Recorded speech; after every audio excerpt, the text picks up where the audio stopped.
gadiem, bet mēs beidzot esam atraduši un jutušies citādi nekā mūsu grieķu senči. Mēs beidzot esam atraduši savu identitāti, savu eksistences jēgu. Jo tagad mēs esam savvaļas terāņi, kas tver dzīvi ar saviem nagiem un brutālo spēku.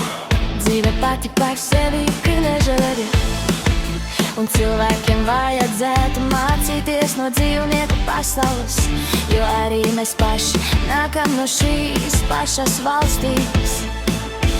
Pasaule ar katru dienu kļūst arvien tukšāka, pilna ar bezsirdīgiem cilvēkiem. Ceļš, kā mēs varam būt laimīgi un aizmirst nežēlīgo pasauli, ir atvienoties no augstāk.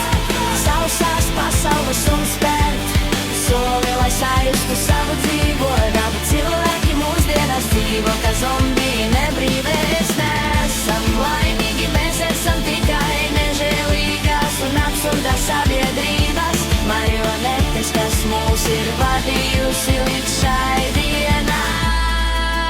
Mūsdienās nekas mūs neapmierina un nepadara laimīgus. Pasaule mainās katru sekundi, un mēs to ignorējam un atsakāmies mainīties un sekot dabas ritmam. Svarīgi ir nezaudēt savu būtību,